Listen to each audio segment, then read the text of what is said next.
கோவை விழாவின் ஒரு பகுதியாக சாலை பாதுகாப்பு மற்றும் ஹெல்மெட் அணிவதன் முக்கியத்துவம் குறித்த விழிப்புணர்வு பேரணியை துவக்கி வைத்த போக்குவரத்து துணை ஆணையர் அசோக் குமார். சாலை பாதுகாப்பு மற்றும் ஹெல்மெட் அணிவதன் முக்கியத்துவம் குறித்த விழிப்புணர்வை கோவை மக்களிடம் ஏற்படுத்த மாபெரும் பைக் பேரணி நிகழ்வை கோயம்புத்தூர் பைக்கர்ஸ் கம்யூனிட்டியுடன் இணைந்து கோயம்புத்தூர் விழா 2025 ஒரு அங்கமாக பைக் பேரணி நிகழ்ச்சியை நடத்தினர். கோவை வட்டார போக்குவரத்து அலுவலகம் எதிரே உள்ள PRS மைதானத்தில் இந்த பேரணி துவங்கியது. இதில் 500 பேர் தங்களது இருசக்கர வாகனங்களில் ஹெல்மெட் அணிந்து கொடிசியா மைதானம் வரை நிதானமாக பேரணி சென்றனர்.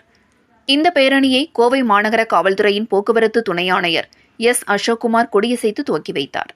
ஹெல்மெட் அணிவதன் அவசியத்தையும் பொறுப்பாக சாலை விதிகளை பின்பற்றி வாகனத்தை இயக்குவது குறித்த விழிப்புணர்வையும் இந்த 11 கிலோமீட்டர் தொலைவு கொண்ட பாதையில் பேரணியாக சென்று வாகன ஓட்டிகள் மக்களிடையே விழிப்புணர்வை ஏற்படுத்தினர்.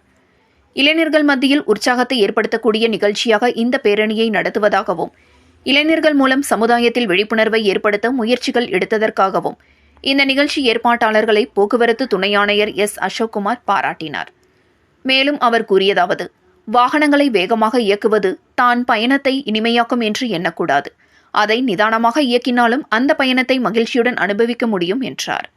இளைஞர்கள் சாலைகளில் செல்லும் பொழுது பொறுப்புடன் வாகனத்தை இயக்கி அவர்களுக்கும் பிறருக்கும் பாதுகாப்பான சூழலை சாலைகளில் ஏற்படுத்த வேண்டும் என்று அவர் கேட்டுக்கொண்டார்.